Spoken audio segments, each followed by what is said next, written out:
Hi, welcome to Leveraging Leadership Teams to Support Sustainable Catholic Schools. I'm Debbie Sullivan. I'm the co-director of the Andrew Greeley Center for Catholic Education. Before we get started, let me give you a little bit of background about who I am and where I come from. So I was a Catholic school principal for 17 years in the Archdiocese of Chicago. In that time, I not only experienced the sadness of closing a school, but I was also blessed to experience the successful turning around of another school with the help of a leadership team. As a result of that work, I was then recruited to serve as a turnaround regional director in the Archdiocese of Chicago. So I took the lessons learned in my school and I worked with other schools in the Archdiocese trying to help them implement some of those strategies as part of the turnaround program. And then I joined the Greeley team in 2016. I was thrilled to get the chance to work with the Greeley Center, who I had used as a great resource while being a principal. And I joined as the Assistant Director for Catholic School Leadership, getting to help lead principal prep for Catholic schools. And now I'm the co-director. At the Greeley Center, our mission is that as a Jesuit center, we work to expand faith, justice, and learning to advance the vital ministry of Catholic education. And our center priorities are innovative professional learning, enhancing school leadership, challenging schools to pursue equity by removing barriers in order to support each student to thrive, and producing practical research related to Catholic ed. We are here to serve, and so I hope that not only through this presentation, but other opportunities, you know that you can always reach out to us. As for this session, the outcomes that we are looking for are for all of you to be able to understand how PLC structures naturally support turnaround work. I want to identify 4 critical levers that leadership teams can pull to increase the sustainability of their school, and to understand the interdependence between each of those critical levers to create significant sustainable change. All things that we do out of the Greeley Center are grounded in the foundation of the national standards and benchmarks for effective Catholic schools. The NESBECs were developed by the Greeley Center in collaboration with other Catholic colleges and universities in an effort to articulate the standards and practices that characterize highly effective Catholic schools. This is an excellent guiding document for Catholic schools for assessment of their practices and goal setting for improvement. Today's session is particularly focused on Standard 6 and Benchmark 6.4, which is all about leadership teams. As we're getting started, I'd like to ask you to pause the video for a minute and to think about these questions. What does your school look like in terms of professional teams and collaborating? What is the purpose and function of those teams? And what is your vision for those teams? So go ahead and pause the video, and then when you come back, we'll keep going.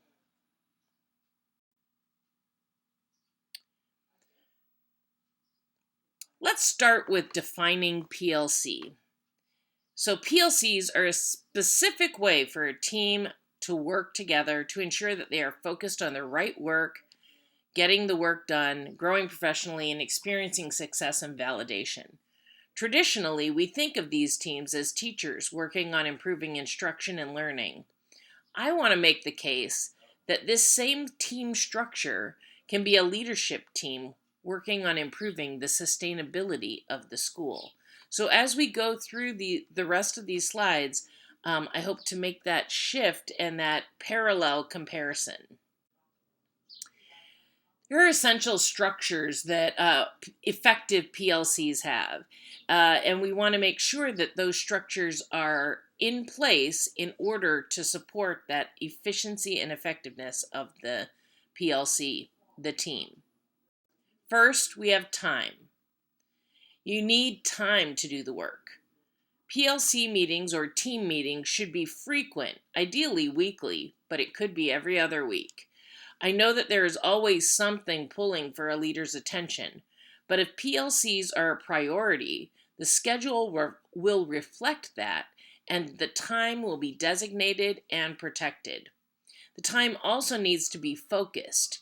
It won't be time to talk about logistical things about how the kids are coming late to school, or how the assembly is interrupting the schedule.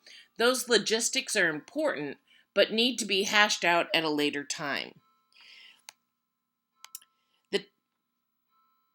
In our research, we found, in the research I did for my doctoral studies, we found that principals committed to utilizing the weekly emailed memos for business and restricting 10 minutes of faculty or meeting time to that kind of businessy topic and protecting the rest of the team meeting to focus on the improvement work led to keeping the PLCs on track, focused, and more effective.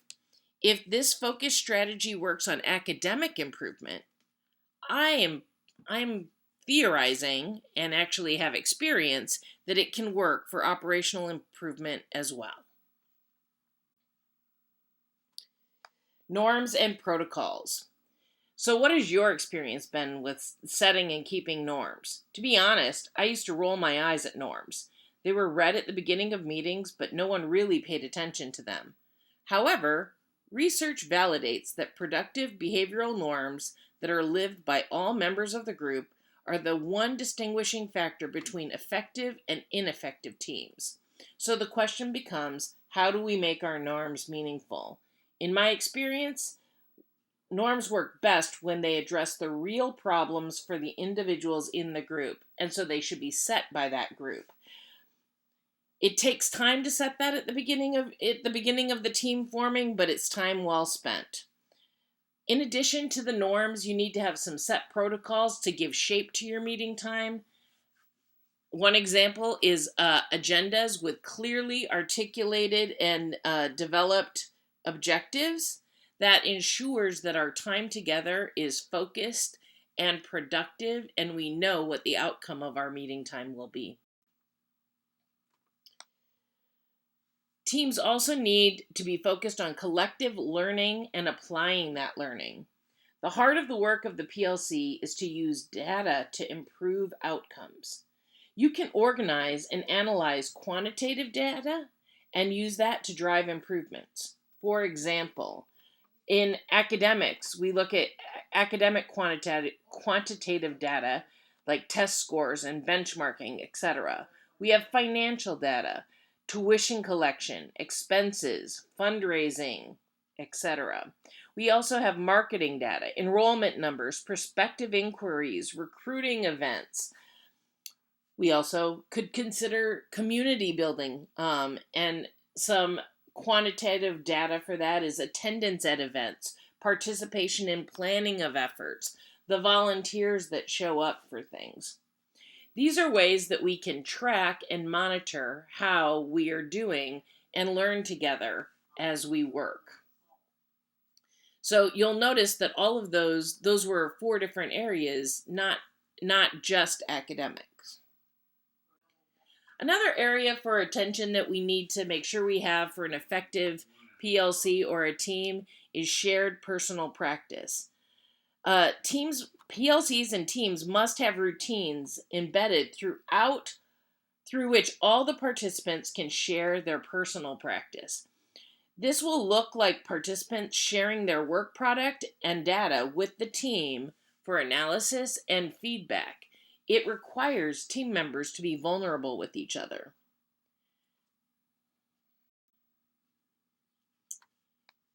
Another key factor, a key structure for PLCs that we want to make sure is in place for leadership teams is celebrating the work. Routines for celebration cannot be emphasized enough because they are easy to ignore in the busy nature of our schools. When we exhibit growth, we need to celebrate. Within my research, my doctoral research, we actually didn't expect student outcomes to be impacted much by the work of the PLC in the first year. We thought that it would take more time. We were surprised that there were examples of dramatic student gains quickly. And so my experience as a leader of a leadership team, I had the exact same experience. With our team working together, we saw dramatic improvement in our tuition collection, in our financial aid allocations, in our attendance procedures, in our recruitment efforts, as well as in our academic program.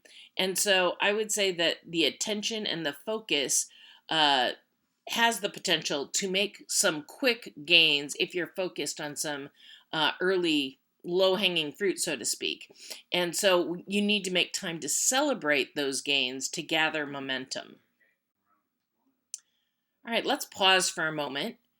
And again, I'd like to ask you to pause the video for maybe 2 to 3 minutes so that you can reflect on the questions here, thinking about what areas are firmly embedded, what PLC structures are firmly embedded in my school, and what areas might need a little bit of strengthening in order to heighten the effectiveness of teamwork in the school.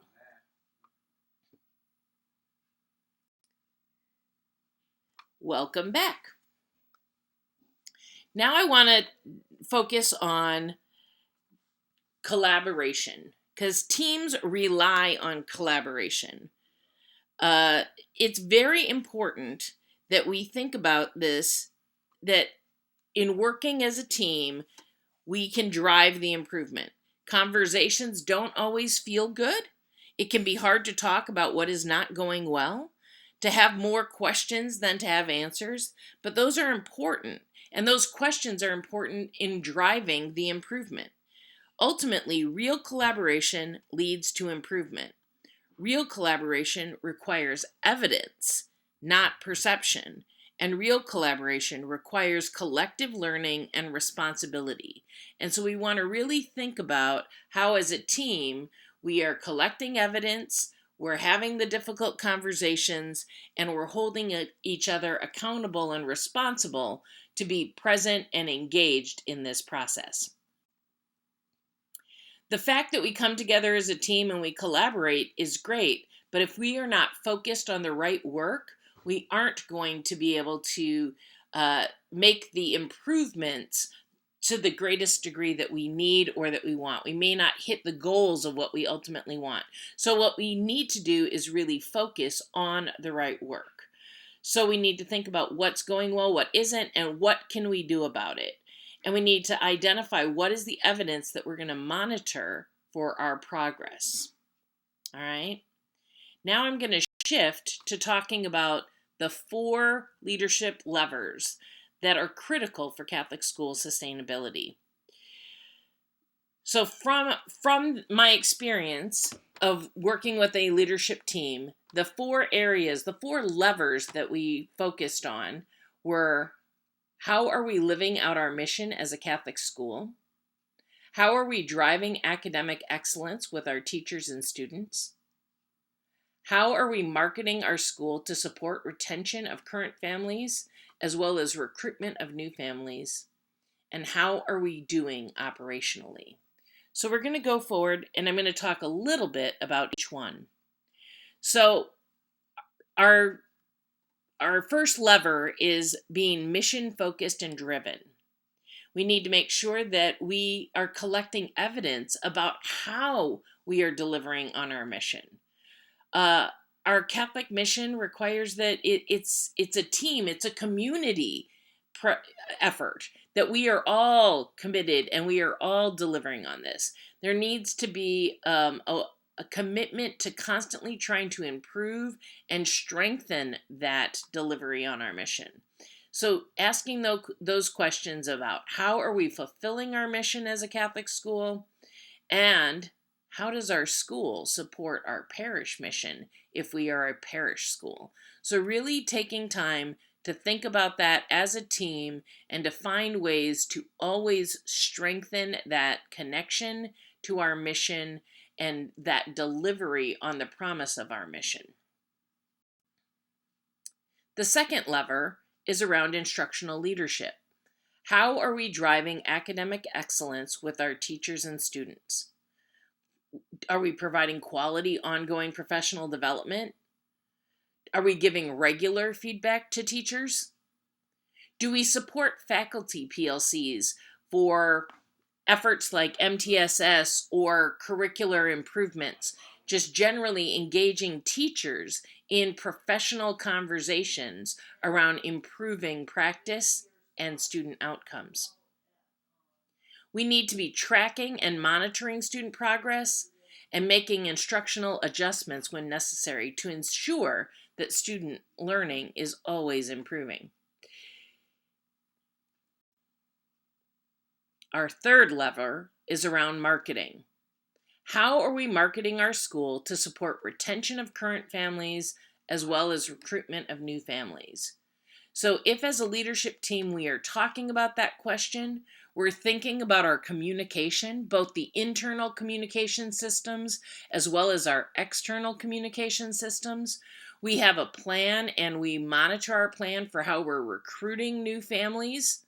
And we're also paying close attention to what are we doing to build that sense of community and connection that will retain our current families. We can recruit all the new families we want if they're coming in the front door in droves but going out the back door in droves. That doesn't help us. We need to be paying attention to both the recruitment and retention and having those conversations as a leadership team on a regular basis. Our fourth lever is pretty much the most obvious when you think about sustainability. It's fiscal responsibility. How are we doing operationally? These questions would be opportunities for us to stop and think as a team about whether our staffing is driven by enrollment. Are we overstaffed? Are we understaffed? Our tuition and financial aid management procedures, are we following them? Do we have them? Are we implementing them with fidelity? Do we have a deliberate advancement or fundraising effort or plan in place? Not just fundraising activities or sales things, but also how are we connecting with alumni or other donors? Do we have partnership? Are we developing partnerships with foundations and or businesses that would help to drive and support our mission work as well? Do we do a regular review of the monthly financial statements? Not just the business manager looking at them, but all of the leadership team getting a chance to do a bit of a dive, doing the budget versus actual looking at that report, the cash flow, checking out, considering whether or not we are on target for what we thought we were going to be doing this year. That allows us to make adjustments in real time as opposed to getting caught at the end of the year short funded. With protocols in place for expense reviews, do we have those? Do we have ways to review whether or not this expense is a need that we need right now, or is it a want? Is it something that we need to strive for, that we need to plan for, that we need to look for ways to fund in the future, and to have a process by which the leadership team has those conversations. And also strategic financial planning. The team should be talking about short, medium, and long-term expense needs and informing the financial, most schools or parishes have a finance council. This leadership team can be creating information that is going to that finance council and keeps them working in tandem and helps to make it a more effective and efficient in sync relationship between the school and the finance council. All right, so I encourage you once again to pause the video for 2 to 3 minutes as you ponder, given the key levers that I just talked about, who do you think in your school community would be the best members for the leadership team? Who would you want to bring expertise to deal with those 4 levers with you for your team? Pause and maybe draft a little brainstorm list of who you might think that would be.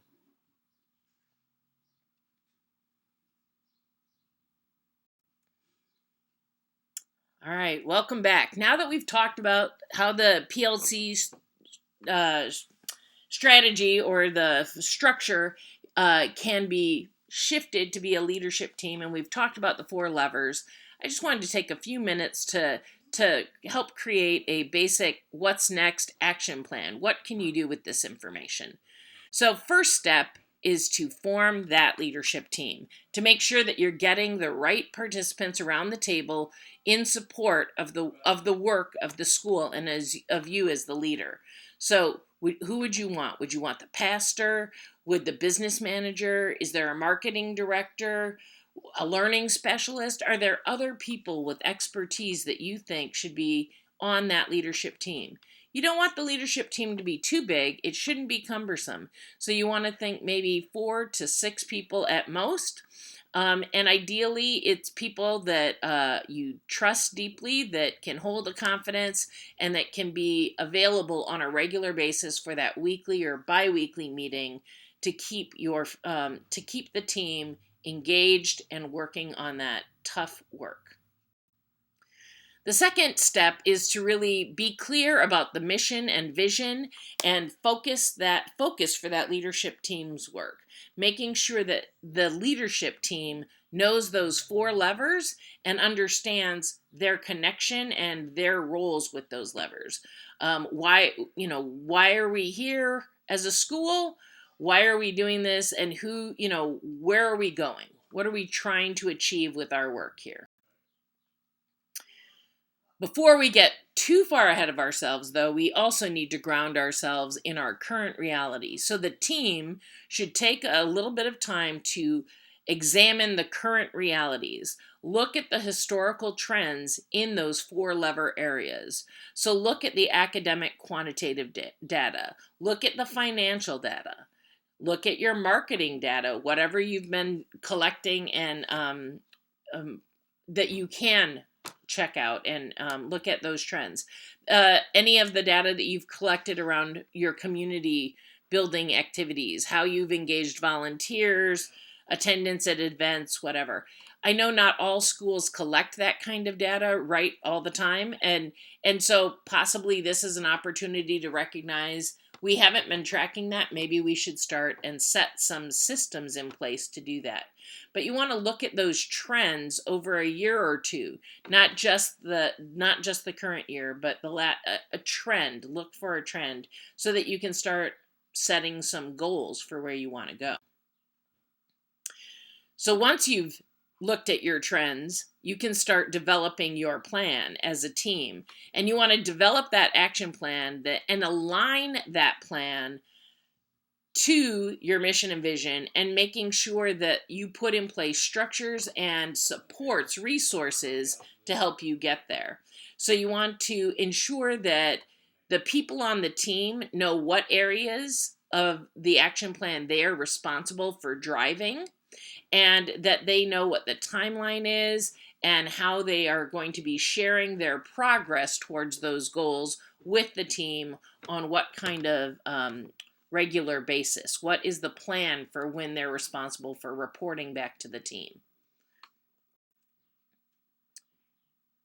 While the action plan is being implemented and the team members are working, as a leader, I really encourage that you reduce fragmentation of initiatives, ensuring that the focus stays on the team plan, on the areas that you are working on.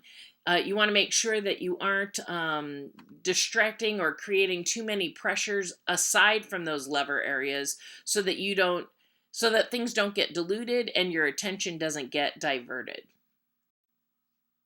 You want to create a monitoring plan. Just like we do for students, we want to monitor our progress towards our goals. So we want to collect the evidence that we've identified in our action plan.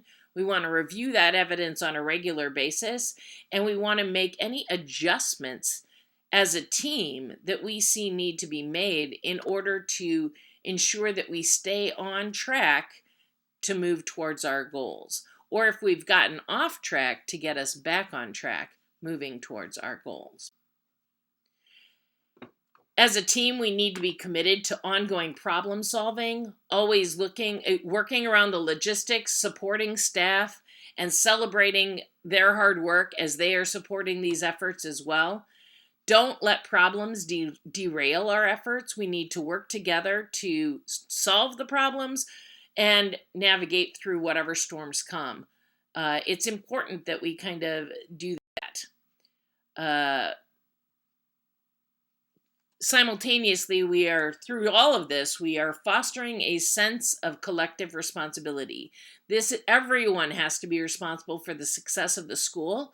It's not my school, it's not the principal's school, it's not your school, it's our school. We are all in this together.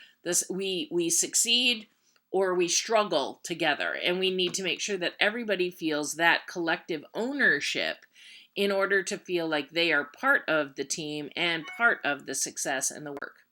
We want to make sure that we are constantly understanding this is work that will constantly be going on. It never ends. We never get to the end of it. Even when we hit our goals, now it's time to set new goals. So perseverance is key. And because we are always in process and always on this growth mindset and working and striving and looking to be better, that's when we have to make sure that we are always communicating with our constituencies, keeping them up to date on all the wonderful efforts that we are putting in as a team, but also celebrating those successes and celebrating not just on the team, but with the broader community about the impact that these efforts are having and how it is driving the school towards ever greater sustainability and vitality. And if everybody has ownership, that's everybody's achievement. And so we need to make sure everybody gets a chance to enjoy part of that celebration. I know I've talked a lot. I know that I've shared a lot of different ideas. So I want to invite you now to, again, pause, maybe this time for 3 to 5 minutes, maybe a little longer, and do what a reflective protocol called the SUMI protocol. And basically, the quadrants on this slide are spell it out, thinking about what surprised you in this presentation. Did you get any new understandings or new ideas out of it? Are there things that are still marinating that you still have to think about and ponder whether or not you agree with them or whether or not they would apply in your setting? And what is the impact that might come from implementing anything that I've shared with you today? So just pause and maybe do a few minutes reflection on that. Welcome back. I just want to pose a closing challenge about how are you going to leverage leadership teams to help strengthen your school's vitality. I hope that there was something in the presentation today that was of value and that will help you to rethink how you're doing it, and that it's not that it affirms the idea that a leadership team is a vital part of a strong school. Thank you so much for your time and attention. I hope you stay safe and you be well. Here's my contact information again, just in case you have any questions, or if I or anyone on the Greeley team can be of any service to you or your school. Please don't hesitate to reach out. We are eager to support you and your school. Take care, and God bless.